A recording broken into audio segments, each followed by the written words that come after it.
Welcome to REWORK, a podcast by 37 Signals about the better way to work and run your business.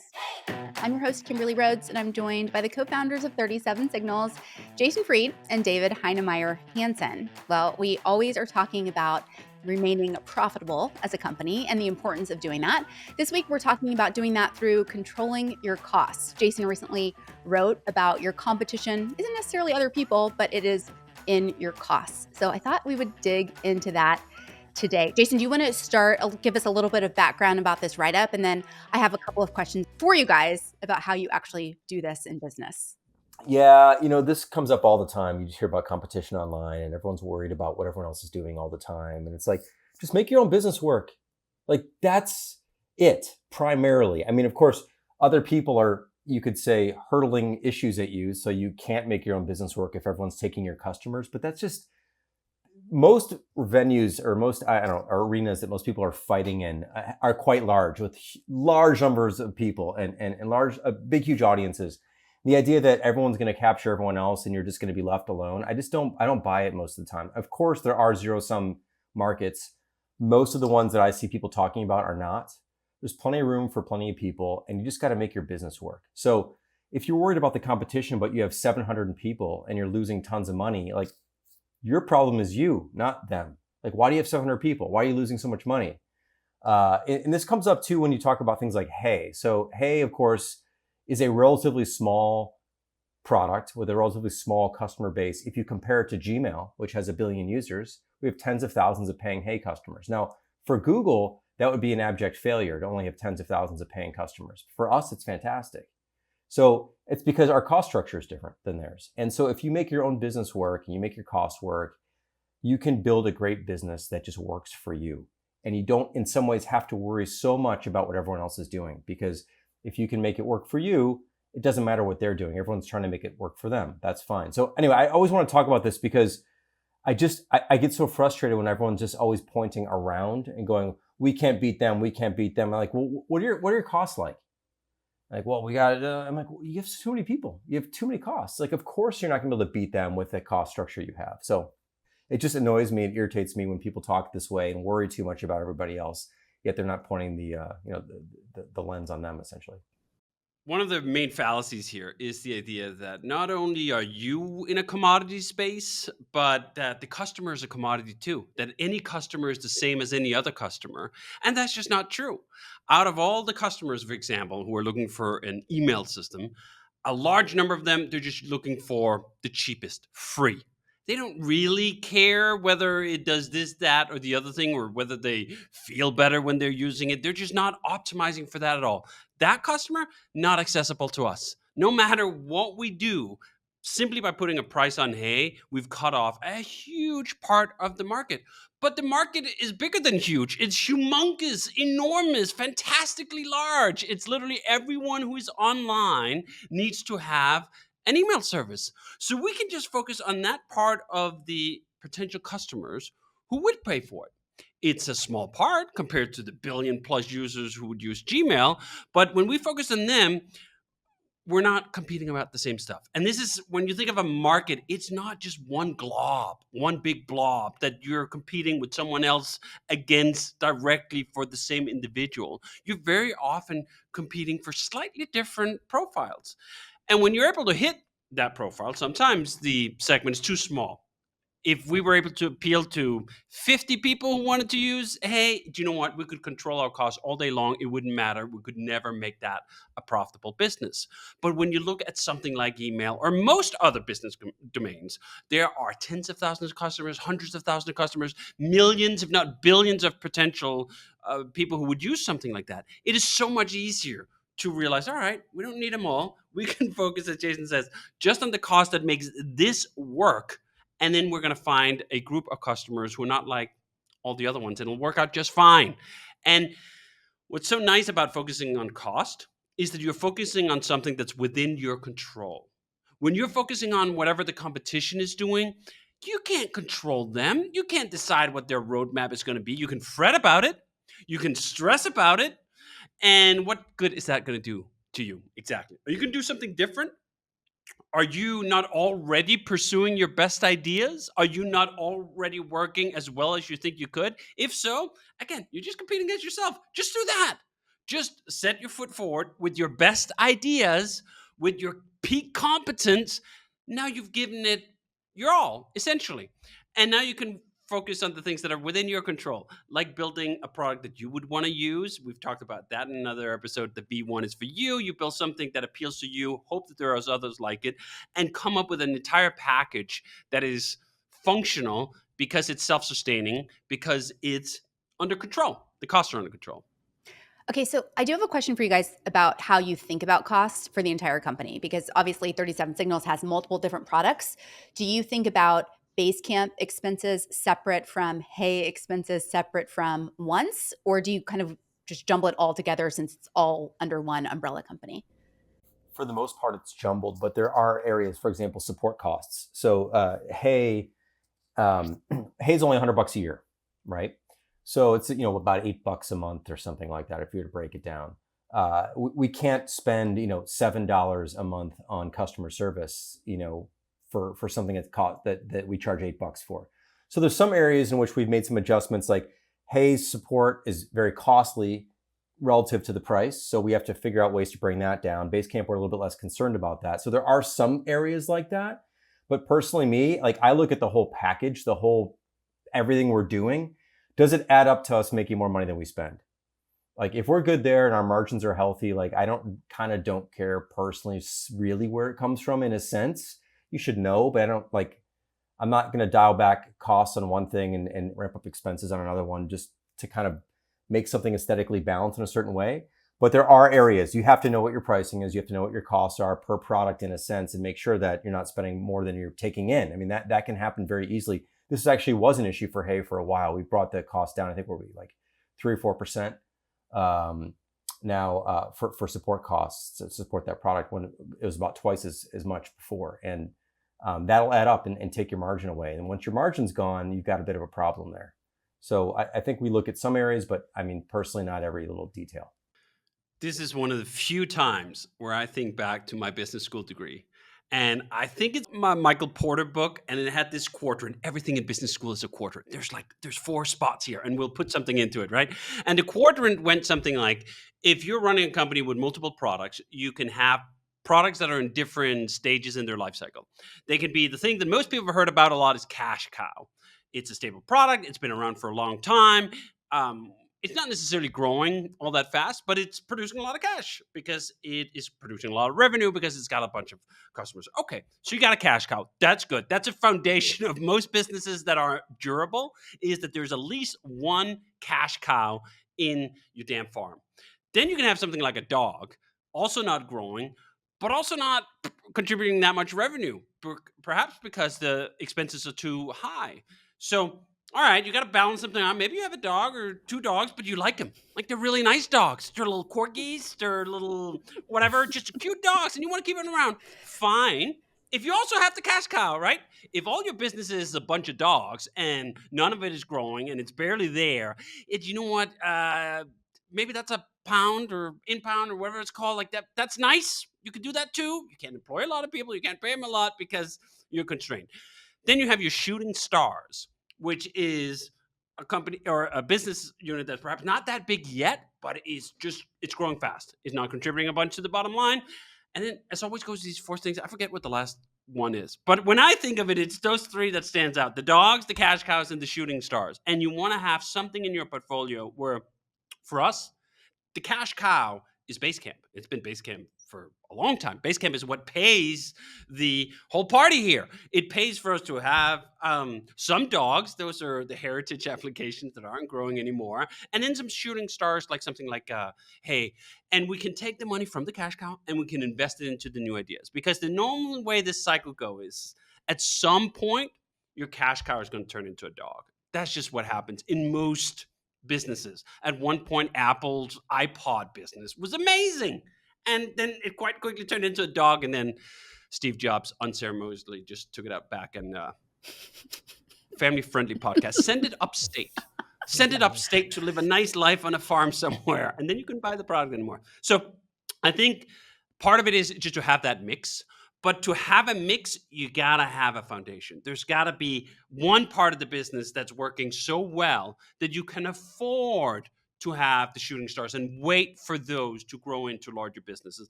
And that, I think, really encompasses a lot of how we think about cost here. Controlling our costs is giving us opportunities to be patient, to wait for an idea to perhaps one day turn into a cash cow. Maybe it won't be as big as Basecamp. Maybe it will, but we'll have the patience to see that to fruition. If we did not control that and we were constantly sort of running right at the ragged edge, it doesn't take that much of a slip off or a dib for your cash cow before suddenly everyone is freaking out. Suddenly everything has to deliver this quarter or it's cut. And I think that just becomes a very stressful place to be. And I think it's not a very enjoyable way to run a business. A great way to run a business is actually when you don't have to penny pinch everything. When you can, like Jason says, just like, you know what, overall, it's good enough. That's a really relaxed place to be. I think when you look at the amount of time that Jason and I spend on the minutiae of tracking all this, it's not a lot. Like we have Ron manning counting our beans. We have one person mainly in charge of counting the beans, and then Jason and I will look at something like once a month. Are the beans still like roughly in the right place? Do the beans need to go somewhere else? Is there some problem with the beans? If there is, we can engage in that. That's quite rare. Like if you think of an overall pie chart of how Jason and I spend our time, how much of the time is spent on the bean counting part? It's a pretty small part. And is our control of cost that allows that to be true. The other thing I would add is technically we could put together a P&L for each product, but we don't sit down at the beginning of the year and say like, how much are we going to spend on hay? How much are we going to spend on base kit? That's not what we do here. We don't do it that way. We look at things when things don't look right. We look at things a little bit ahead. If things aren't starting to feel right, we look at trends. But for the most part, we've intentionally built a business, perhaps by luck, might even say, that has healthy margins, which allow us to be a little bit mushy, a little bit loose, and to experiment with a lot of different things to see what's going to hit and what isn't going to hit. But yeah, we're not looking line item by line item at every product, and we're not doing it at the beginning of the year, and we're not doing it that way. We do assign different teams to different products. That's true, and there's costs there. One product may have 3 product teams, another product may have 1 product team, but we're not adding up that number. We can, the math is there. It's not hard math to do. We have a relatively small company. It's all pretty clear, but it's just not something we're doing when we're thinking about what to build and how to build it and how to improve it. What's funny though, is at this time where I both have and enjoy this relaxed notion of how we're proportioning things individually, I also just personally have an aesthetic attraction to cutting out needless costs. It's like cutting out needless code. The more superfluous stuff we could take out, the more I know, like, do you know what? We could take that money and we could spend it on something else, or we could just take it and put it in our margin. That's our rainy day fund. That's the fund that allows things to dip sometimes, to go through a plateau, to do all these other things. So it's kind of just stashing something away. And I also think a business that is well optimized from a cost perspective is generally a more clearly thought out business. There's some sharpness to it in the same way as when Jason and I sit down to write something. We're like, do you know what? There's too many words here. This paragraph would be tighter if I cut a third of it, if I killed some darlings here. And I think you can look at your business in the same way, that it needs continuous editing. It needs continuous pruning. That does take some sort of vigor to do that occasionally, and it's not for everyone. I think I probably care more about the line items than Jason do in some regards, and I'm just more on like the technical side. This is why we got out of the cloud, for example. Me just going through line items and going, this is not right, this doesn't feel right. Is it about saving the money? Not so much in that moment, because all right, we return $1 or $2 more, what does that matter? It's about ensuring that that margin is safe for the long term. And then also just that things feel proportionate, that they're in harmony. We're not blowing just massive amounts of money on something that's a dog, that's not going to go anywhere. Like, you know what? We should move it around. But I think you can hold both of those ideas in your head at the same time. You can be a little bit of a hard ass in terms of the aesthetic properties of, are we just wasteful here? I hate waste. I mean, I have it to the point where sometimes I walk into other people's business And I start seeing things and I go like, I don't know if that's not an efficient way to do things. And then I bite my tongue. It's like, do you know what? This is not your business. Just shut up and enjoy the coffee, right? So just there's some of that's just there. And then at the same time, you can have the looseness of it. That is, not everything has to be run by the bean counting. Not everything has to add up right away. I think this is perhaps one of the things where I've taken more cues from Jason over the years, is this idea that a lot of things that are really important, we actually can't count. We can't measure. And what we can measure is our expenses. So I go to what I can measure. Oh, we can measure the expenses. Yeah, but what do you get back? Like, is it worth it? We had this discussion about our meetups. I think we talked about that recently, where it's very easy at a meetup and you go like, can we just cut a little here? Can we cut a little there? And if those cuts then end up resulting in a meetup that doesn't feel great, it's the most expensive meetup in the world because it's failed its fundamental purpose, which is to bring everyone together and to energize them and get them fired up. Like, that's the thing that has value. You shave just enough away, and now you've reduced that value not by 7%, but by 100%. It is worth nothing, or even worse than that, it's perhaps worth something negative. I think that's the stereotype of a bean counter, is someone who can only see cost and can't see value. But you know what? It is possible to do both things. It is possible to see costs and then also have an anchoring in value. And Jason, I know you recently posted about our meetup expenses over the last couple of years, so I will link to that in our show notes so people can see it. Two areas that I thought of in terms of expense reductions for us over the last couple of years. One, the cloud, David, which you mentioned, but also getting rid of our office. Was that a looking at the line item kind of decision that you went in that direction? I mean, kind of, sort of. First of all, we didn't really use the office very much. So we had a 10-year lease. We did a big build out. We spent $1 million building the office out and had a 10-year lease. And we got into this area in Chicago when the rents were relatively low. It wasn't a very popular area. By the time our lease was up, it was quite a popular area. And I think the renewal was like 2 or 3x or something like that. The aesthetics of it didn't make sense. We didn't use it very often, and it was way too expensive.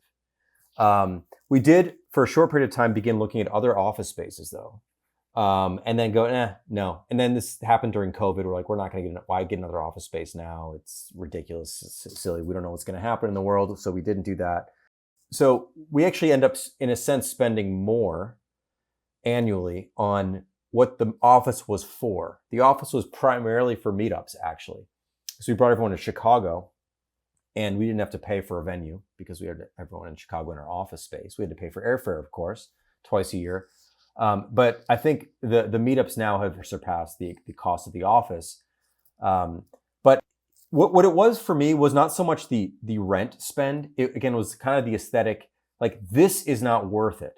It's not that an office couldn't be worth it. In fact, we looked at this incredible building, this Louis Sullivan building in Chicago that I was really hoping to get. We're going to buy it, actually. I'm glad ultimately we didn't, but we were close, and I felt like that would have been worth it. We'd had the real estate. It was a very special place, a very cool thing, would have been a great venue for us. But to spend like $40,000 or something a month ultimately on this other space we had for like 4 people to show up every day just made no sense.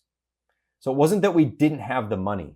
It's that it wasn't worth it. To David's point about the value wasn't there.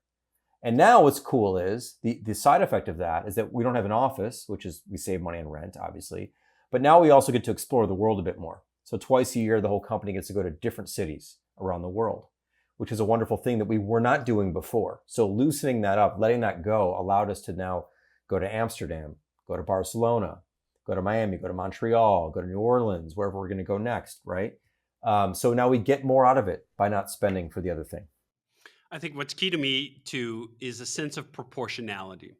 That the spend, I don't care really. Are we spending 200,000 on it, 2 million, 20 million? All those numbers can be correct. It's not like there's a absolute number that is right, but there's a proportionality to it that when we looked at that old office and we saw that on any given day, the average number of people who came in was like 3, you go, 25 grand for 3 people a month.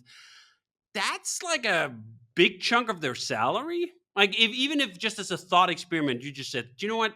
The 3 of you can't come to the office anymore, but you can get the choice that your salary is increased by 50%. How many of them playing with their own money, with skin in the game, would go like, no, that's totally worth it. I would forgo 50% increase in my pay to have an office.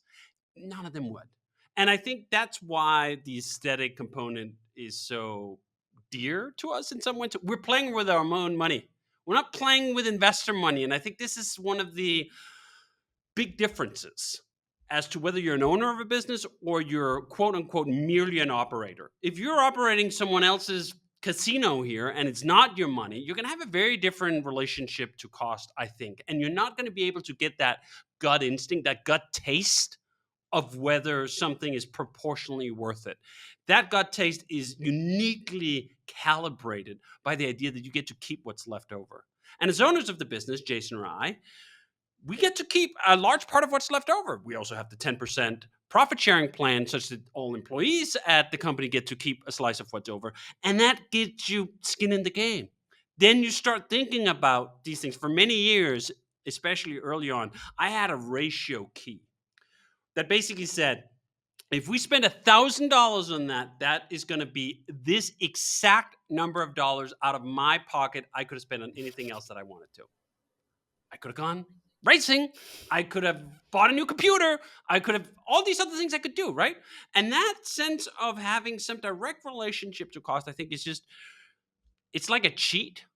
It's like a lot of the nuanced analysis you'd normally have to do. You can just skip all of that and go straight to the proportionality test. Does this feel worth it? Would I spend my own money on this? Oh shit, I am spending my own money on this. Hell no. No. We're not spending my money on this. Okay, last question before we wrap up. Are there pieces of the business that you think entrepreneurs overlook in terms of expenses? I know the cloud obviously is a big savings for us this year. Are there other areas that you're like, yeah, people usually overlook this portion of their budget? I would say this is such a blanket statement. So it's like, but theoretically, I would say most companies have more people than they need. So I think I'm not advocating everyone should lay people off. I mean, I don't like that either, but like, it's more about on the front end. Like when you hire very carefully, hire very thoughtfully. You don't want to overhire because then you have to take the pain. But I do think most companies are probably a bit bigger than they need to be. And I think they would benefit by being a little bit closer to the bone and having fewer people and having more constraints. And that's one area. It's also in many cases the biggest cost center.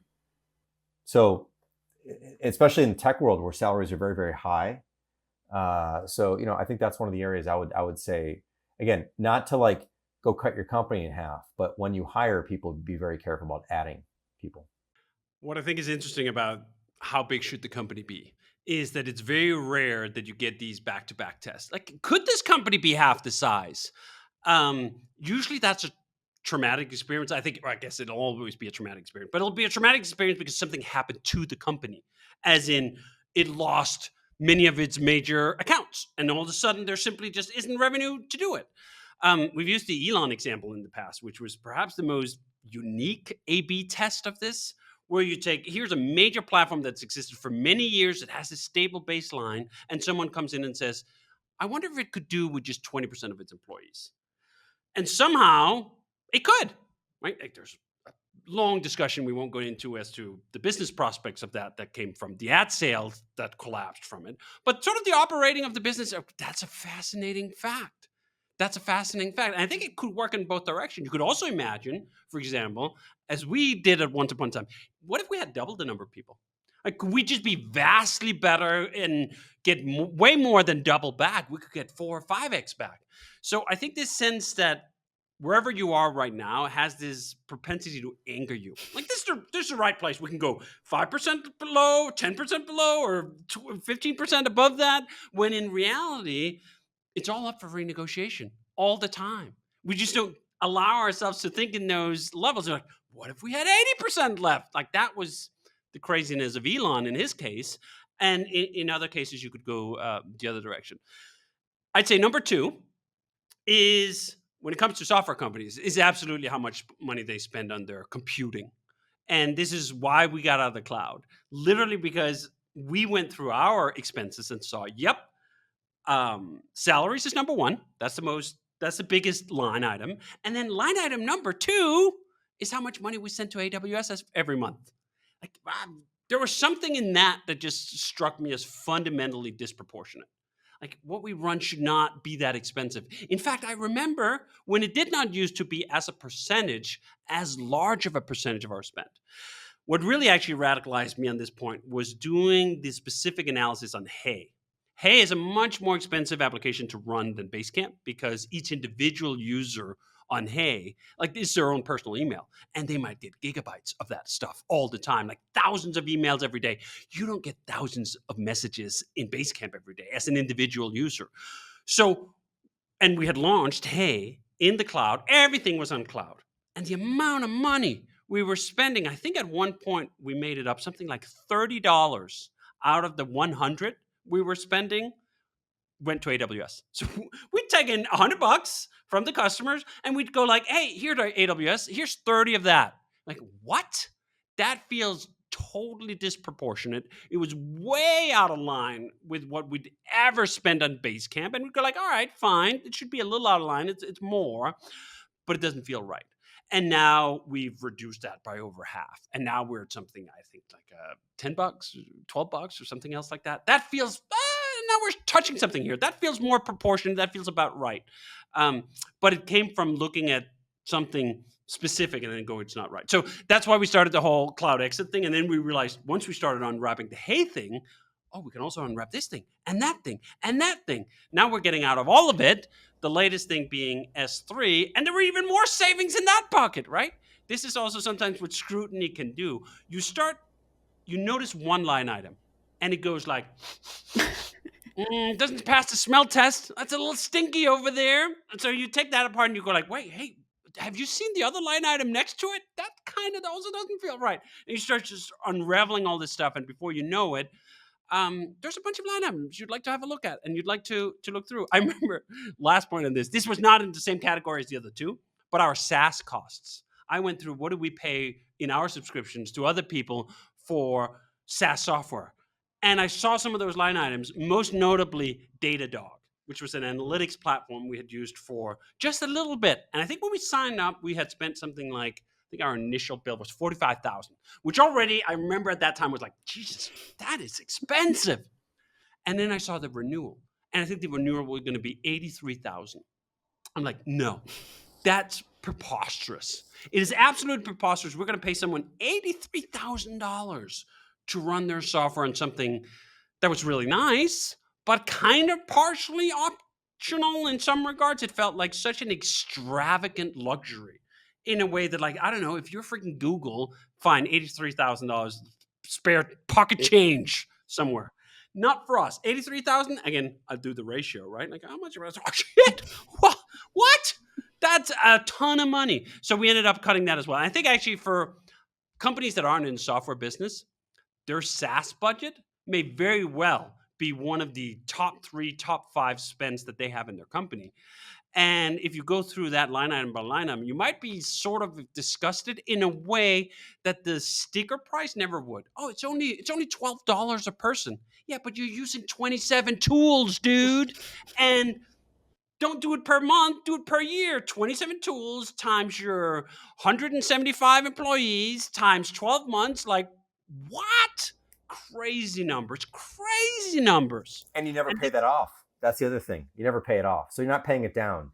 You That's just right. keep paying it in perpetuity. That's the thing. Sometimes you're like, God, this is expensive, but I'll be done in a year or 2 or 3. Okay. Like a renovation project in a house, like this is expensive, but like the kitchen will be done in 4 months and we're done. That's not what SaaS is like. And that was actually how we, in part, came up with the idea for once. Yeah. It was the radicalization of hearing what people were spending on their Slack bills and hearing things sort of casually just thrown out there. Oh yeah, we spend like $12,000 a month. You're like, wait, what did you say? What did you just say? 12,000 a month? Are you what? For a chat system? For a commodity software product that has had no meaningful innovation that matters to you in the past 10 years, you're spending $12,000 a month? And forget that, even like 1,200. Disgusting. even 300 a month on that. Yeah. Yes. Yeah. So this is where the aesthetic component comes in, that like I can actually get offended, if not outright disgusted, on behalf of other people. I can hear about it, Bill, and go like that. No, we have to change that. This industry cannot operate like this in all domains forever. Well, I will link to Jason's write-up, Your Competition is Your Costs, as well as David, you have a recent write-up about savings with the cloud. I'll link to all of that in the show notes. Rework is production of 37 Signals. You can find show notes and transcripts on our website at 37signals.com/podcast.